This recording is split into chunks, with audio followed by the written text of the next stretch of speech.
Okay, so this integral here, this may be a really hard integral for you, and truthfully it would be a hard integral for me as well, and it still is. But that's why I'm here to help you with it. Alright. Okay, so trick. That's the trick. Look at that guy. So you can write t to the power 14 as t to the power 7, but squared. Okay. Why is that useful? It's really only useful so you can see that this integral can look like something else slightly. Right? It can look like t to the power 6 over square root 1 minus 1 squared. We could call it 1 squared. 1 squared and 1 is the same thing. I don't know why I'm doing that. But t to the power 7 squared dt. And then now you can see that we can actually probably make a substitution here with this guy.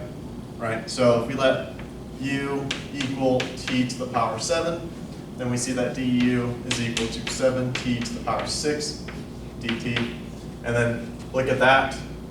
We could replace, in other words, you can see dt is equal to what?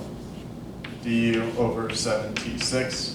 So you could replace, you could swap it in there. That's what I'm saying, because now you can do is change a coordinate by realizing that fact. So this purple integral is now going to turn into this red integral. So t to the power 6 dt, right? This is all going to become 1 minus u squared, and it's going to be 1/7 du. Okay, hopefully you're not too confused on that part on this coordinate change. Okay.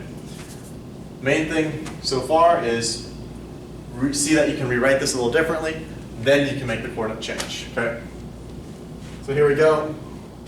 Okay, now what does this guy look like? Anyway, but yes, you can see that this is 1/7 sine inverse of what? Sine inverse of u plus c. Well, what is u? We want it in terms of t, right? So we go back, we say this is 1/7 sine inverse u in terms of t was t to the 7th. Here we go. This is your nicer answer, just like that.